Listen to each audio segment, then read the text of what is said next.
Indramayu, fokus Pantura.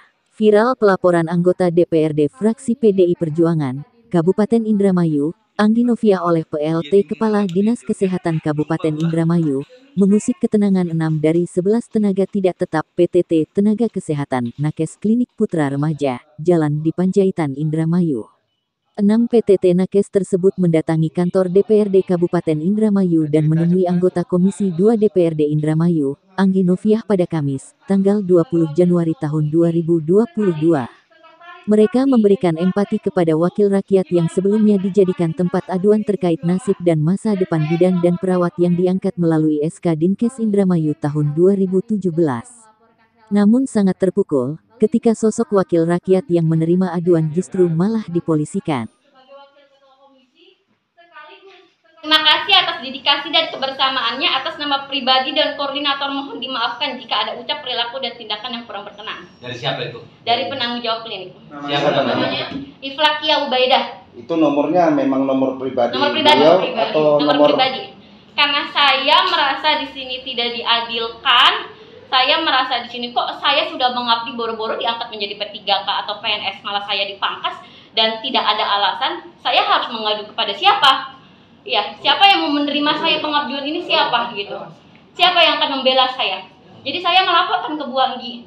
Ya, saya melaporkan Bu Anggi untuk membela saya, pengabdian saya dan teman-teman. Ya, dan Bu Anggi yang menerima kita, yang mau mendengarkan kita. Iya benar dengan. Iya dengan dapat enjoynya. Lupa gua.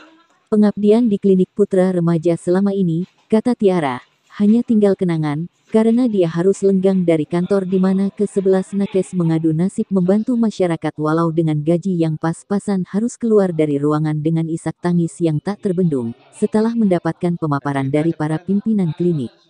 Tiara menceritakan proses pemutusan hubungan kerja dengan alasan habis kontrak per tanggal 31 Desember tahun 2021 dan baru disampaikan pada tanggal 7 Januari tahun 2022 melalui pimpinan di klinik tersebut.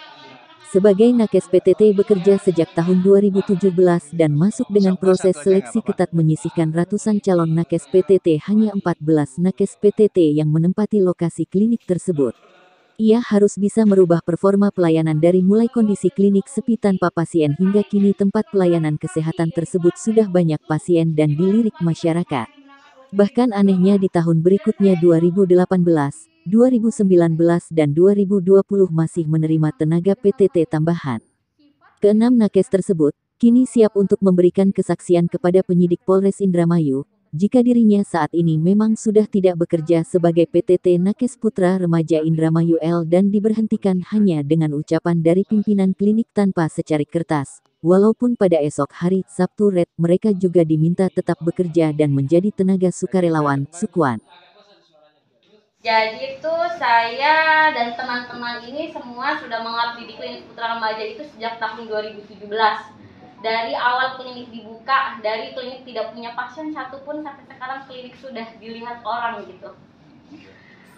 Jadi itu pada hari Jumat tanggal berapa? Tanggal 7 Desember. Tanggal 7 Desember kita 7 Januari ya. 7 Januari itu kita dikumpulkan di aula Klinik Putra Remaja ya. Saya nggak tahu itu pembahasan tentang pemangkasan. Yang saya tahu di hari Jumat itu saya mau ngumpul karena ada pembagian kas. Ya. Saya nggak tahu kalau di situ ada pemangkasan apapun. Hari Jumat saya kumpul, di situ ada Kepala Puskesmas Margadadi, di situ ada penanggung jawab Klinik Putra Remaja, dan satunya lagi Dr. Lispa ini selaku dokter pelaksana dokter di Klinik Putra Remaja. Di situ tuh tiba-tiba langsung ada pembukaan. Di sini ada pemangkasan, nanti nama-nama yang saya sebutkan itu nama-nama yang masuk PTT dan nama-nama yang tidak disebutkan itu terkena pemangkasan.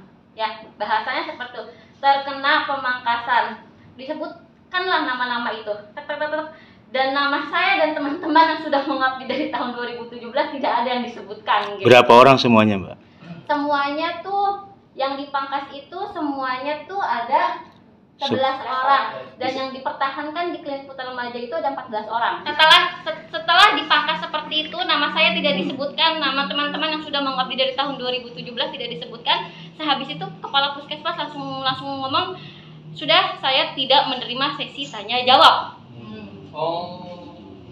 Saya tidak menerima sesi tanya jawab, sudah keluar begitu saja kepala puskesmas. Dan di situ masih ada penanggung jawab klinik dan dokter Isfa ini. Habis itu penanggung jawab klinik ngomong, ya sudah, yang tidak yang sudah dipangkas silakan keluar dari ruangan. Jadi kita keluar tanpa tahu kenapa kita dipangkas, padahal kita sudah mengabdi dari tahun 2017, dari pertama klinik dibuka dan saya masuk klinik putra remaja sebagai PTT itu melalui tes dinas kesehatan. Saya melalui tes tulis, tes wawancara, dan teman-teman semuanya juga melalui tes. Mereka sangat menyayangkan langkah yang dilakukan PLT Kadinkes Indramayu yang sudah melaporkan wakil rakyat di mana ia mengadu, dan seharusnya itu tidak dilakukan, karena tugas dan kewenangan Wakil Ketua Komisi 2 DPRD Indramayu, Anggi Noviah sebagai wakil rakyat menyerap aspirasi rakyat kecil. Kita kompak, kita mengadu ke Bu Anggi untuk pembelaannya gitu. Tapi kok yang sangat disayangkan, kenapa yang membela kita dilaporkan ke polisi gitu tuh. Padahal jelas-jelas dia yang membela kita. Kenapa gitu tuh. Terus kalau begitu saya harus mengadu kemana lagi gitu. Sementara itu, kuasa hukum PLT Dinas Kesehatan Kabupaten Indramayu Tony, didampingi rekan Makali Kumar dan Tommy Sugih, membenarkan bahwa semalam pihaknya telah melakukan pelaporan kepada kepolisian di Indramayu atas perbuatan tidak menyenangkan yang dibuat oleh Wakil Ketua Komisi 2 DPRD Anggi Noviah dengan mengunggah status hoaks sehingga menimbulkan keresahan bagi masyarakat dan dinas terkait atas pemberhentian PTT Dinkes yang sudah berjalan sesuai prosedur. Mengatasnamakan PLT Kadinkes Wawan, Tony menyebutkan bahwa persoalan ini tidak akan berhenti sampai di sini. Akan tetapi pihaknya akan terus mengawal sejauh mana hasil pelaporannya itu dengan harapan dapat ditindaklanjuti sesuai hukum yang berlaku. Tony juga menegaskan bahwa aduan yang dilaporkannya itu masuk dalam ranah pidana, namun pihaknya menyerahkan hal itu kepada pihak berwajib. Tidak ada. Jadi berdasarkan SK ini ya 25 orang tahun 2021 bekerja, bertugas sesuai dengan anggaran ini. Habis semua. Nah, kemudian Kapus setelah melakukan evaluasi hanya membutuhkan 15 ya. Dan 15 itu diangkat, ditugaskan lagi. Yang 10 itu hanya diberitahukan secara lisan karena mereka sejak awal sudah paham. SK ini sudah paham bahwa Anda ditugaskan itu berdasarkan SK. Kalau ibarat proyek ini kegiatan. Makanya kalimatnya di sini lama kegiatan 12 bulan. Itu Pak, jadi tidak ada pernyataan dari ataupun tindakan administratif dari kepala dinas yang pada intinya memberhentikan, itu tidak ada. Oke. Ini juga pertanyaan menarik. Hak imunitas yang dimiliki oleh atau didapat oleh anggota dewan itu hak apabila sedang bertugas dan ada wadahnya. Ya, ada mekanismenya, yaitu dilakukan di gedung DPRD atau kalau di luar ya lebih mengantarakan lagi reses ya, mengambil informasi atau aspirasi. Nah, lalu bagaimana kalau posting di Facebook yang mengundang reaksi masyarakat yang secara utuh menyudutkan salah satu kepala dinas, padahal informasinya belum tentu benar. Yaitu tindakan pribadi kita walaupun anggota dewan lanjutkan ya, jadi tidak berlaku hak imunitas itu ya kalau tidak sedang bertugas menjalankan fungsinya sebagai anggota dewan.